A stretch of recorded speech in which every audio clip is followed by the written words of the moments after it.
Australian based एक बहुत बड़ा ग्रुप है अल्फा स्पोर्ट्स ग्रुप। उन्होंने सियालकोट स्टैलियंस के 75% स्टेक्स जो है ना अपने नाम पर कर लिए हैं, यानी कि वो ऑजी ग्रुप का आकर बने हैं पार्टनर। ऑजी ग्रुप के अब सियालकोट स्टैलियंस में स्टेक्स हैं 25%, अल्फा स्पोर्ट्स के हैं 75%। ये इन टोटलिटी बनेगा अल्फा ऑजी ग्रुप। ठीक है। अब चूंकि इतने बड़े स्टेक्स अचानक से ले लिए गए तो मार्केट में रूमर फैल गया कि ऑजी ग्रुप वालों के पास इतना पैसा पूसा नहीं है कि वो हर जिसे कहते हैं साल 185 करोड़ दें, 10 साल तक देना है। तो ये बड़ी इन्वेस्टमेंट है, बड़ा खांचा है, इतने पैसे नहीं मैनेज हो पाएंगे। तो वाई ओनली सियालकोट 175 करोड़ की फवाद साहब ने दी है, वो कैसे मैनेज करेंगे? उन्होंने हथ केड़ा कानून का खजाना है। चलो फवाद साहब को भी छोड़ो, 245 करोड़ की वली टेक्नोलॉजीज़ वालों ने मुल्तान सुल्तान ले ली है। अब वो रावलपिंडी करके कुछ उसका नाम रखेंगे। What about them? वहाँ तो 250 करोड़ है भाई, उनके पास पैसे कहाँ से आएंगे? ऐसे नहीं होता। ये बेसिकली ना ऑजी ग्रुप ने अपनी रिस्क मैनेजमेंट की है कि भैया आप 4 से 5 साल बाद तो अपनी बैलेंस शीटों में बराबर आएंगे। आपका खर्चा और आपका जिसे कहते हैं आपने जो कमाया होगा, ये 4 से 5 साल इसमें लग जाएंगे। इमीडिएटली प्रॉफिट इतना बड़ा आने नहीं वाला। ठीक है। तो उन्होंने बेसिकली अपनी रिस्क मैनेजमेंट किया, और ये कोई इतनी जिसे कहते हैं बड़ी रॉकेट साइंस नहीं है। बड़े बड़े बिजनेसेस में ये किया जाता है। ठीक है ना, कि भाई हमें पता है शुरू में हमें कुछ नहीं मिलेगा तो पहले हम अपनी रिस्क मैनेजमेंट कर लेते हैं। तो वो 4-5 बंदे मिल जाते हैं। ठीक है, क्योंकि उनको होता है कि फ्यूचर में हम बड़ा खांचा लगाएंगे, लेकिन अभी इनिशियली हमें कुछ नहीं मिलने वाला। तो ऐसा करते हैं कि इनिशियली जो लॉसेज होंगे वापस में डिवाइड कर लेते हैं, ताकि किसी के ऊपर भी ज़्यादा बर्डन ना पड़े।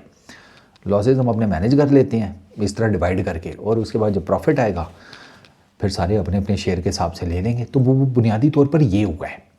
ऐसा नहीं है कि किसी के पास पैसे नहीं है, समथिंग लाइक दैट।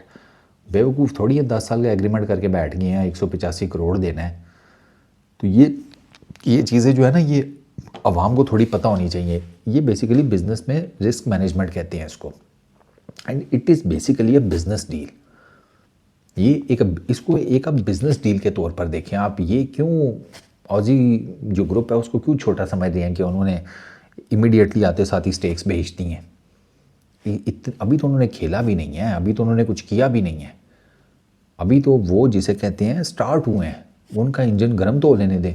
1-2 सीज़न बाद आपको सारा कुछ पता चल जाएगा। And I am pretty much sure कि by the way Aussie group जो है वो क्रिकेट और वो सारा कुछ वो उन्हीं के हाथ में है। मोस्टली मेरा ख्याल है जो कामिल भाई है ना, उनके हाथ में है सारा। आई गेस वो सारा कुछ उसका देख रहे हैं behind the curtains and all that.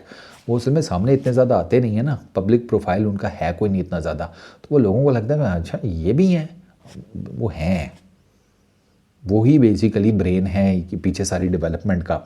ये जो अल्फा स्पोर्ट्स ग्रुप है ये भी ऑस्ट्रेलियन बेस्ड है, और ऑजी ग्रुप ऑस्ट्रेलियन बेस्ड है। तो इनकी वहाँ पर ऑलरेडी है ऑस्ट्रेलियन मार्केट में। ये कोई फुदू पैसेंजर नहीं उठकर आ गए। ठीक है ना। And it's a really good thing कि एक और मेजर कंपनी पीएसएल के साथ आकर जुड़ गई है। आप इस कॉन्टेक्स्ट में क्यों नहीं देखते? ये जो अल्फा स्पोर्ट्स ग्रुप है ना, ये ऑस्ट्रेलिया का लार्जेस्ट होल सेल डिस्ट्रीब्यूटर है स्पोर्ट्स मेडिसिन का, फिजियोथेरेपी का, इंजरी प्रिवेंशन का, रिहेबिलिटेशन का और फर्स्ट एड प्रोडक्ट्स का। ऑस्ट्रेलिया का सबसे बड़ा होल सेल रिटेलर सरकार, और वो भी एक नहीं 10,000 चीज़ों का। वो आपको तो आज खुश होना चाहिए। आप उठ के बैठ के ताने मारना शुरू हो गए हैं। ताड़ी अंदर दी ना फुफो एकदम इंज बाहर आ जाती है। रिलैक्स करो, पहले सारा कुछ देख तो लिया करो। और वो अल्फा स्पोर्ट्स वाले तो बड़े खुश हैं कि यार we will work together. Franchise की ओवरऑल ग्रोथ में, पीएसएल की ओवरऑल ग्रोथ में, टीम फॉर्मेशन में, परफॉर्मेंस इंप्रूवमेंट में, वो सारे कह रहे हैं कि we are pretty much sure कि हमारा सियालकोट स्टैलियंस के साथ एक बड़ा स्ट्रॉन्ग और कंपेटिटिव किस्म का बॉन्ड बनेगा, और एक बड़ी स्ट्रॉन्ग और कंपेटिटिव किस्म की टीम मार्केट में लेकर आएंगे। उनकी पॉजिटिविटी को बैक करें यार। तुसी सारे ना मनु लगता है कि एंड च ही आए सी इत्थे थल्ले मैं तो जिस टाइम तुसी आए हो ना इत्थे, मेरा ख्याल है सूरज गरूब हो गया सी, नेरा पिया सी, तानू कभी समझ ही नहीं लगी। नेगेटिविटी बाद में देखा करो, पहले पॉजिटिविटी देखा करो। इतना नेगेटिव होने की ज़रूरत नहीं है। पैसे इन सब के पास चंगे हैं, वरना 182 करोड़ से स्टार्ट हुई है।